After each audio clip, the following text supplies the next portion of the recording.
একজন কুমার জঙ্গলের মধ্যে মাটি খোঁড়ার সময় খুবই চমৎকার সুন্দর একটি পাথর পেল।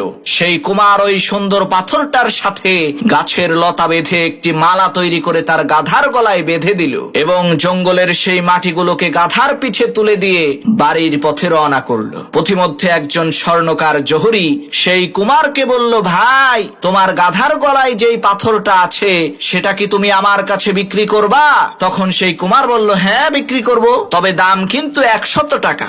তখন সেই স্বর্ণকার জহুরি বলল, আরে মিয়া, 50টা টাকা দেব, দিবা নাকি কও? তখন সেই কুমার বলল, না ভাই, এত অল্প দামে পাথরটা আমি বিক্রি করব না। এই বলে সেই কুমার সামনের দিকে রওনা করলো। পথিমধ্যে আরেকজন স্বর্ণকার জহুরি সেই কুমারকে বলল, ভাই, আমি তোমাকে 1000 টাকা দিচ্ছি, বিনিময়ে তোমার গাধার গলায় থাকা ওই পাথরটা আমাকে দিয়ে দাও। কুমার বলল, ঠিক আছে, নিয়ে যাও। কিছুক্ষণ পর প্রথমের সেই স্বর্ণকার এসে বলছে, কি ভাই, পাথরটা কি বিক্রি করে দিছো নাকি? কুমার বলে, হ্যাঁ। তা কত টাকা বিক্রি করছো?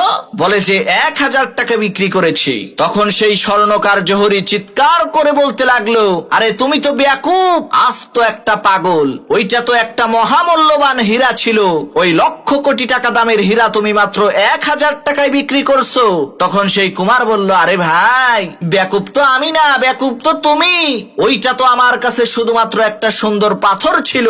ওইটার যে কত মূল্য তা তো আমি জানতামই না। কিন্তু তুমি ওই পাথরের মূল্য জানার পরেও শুধুমাত্র 50 টাকার লোভ সামলাতে না পেরে লক্ষ কোটি টাকার সম্পদ হারাইছো। প্রিয় ভাইরা আমার, আমরা ওই বেয়াকুব স্বর্ণকার জহুরির মতোই। আমরা জানি জান্নাতের মূল্য যে কত, কিন্তু 50 টাকার সামান্য এই তুচ্ছ দুনিয়ার লোভ সামলাতে না পেরে আমরা চিরতরে জান্নাতকে হারিয়ে ফেলি।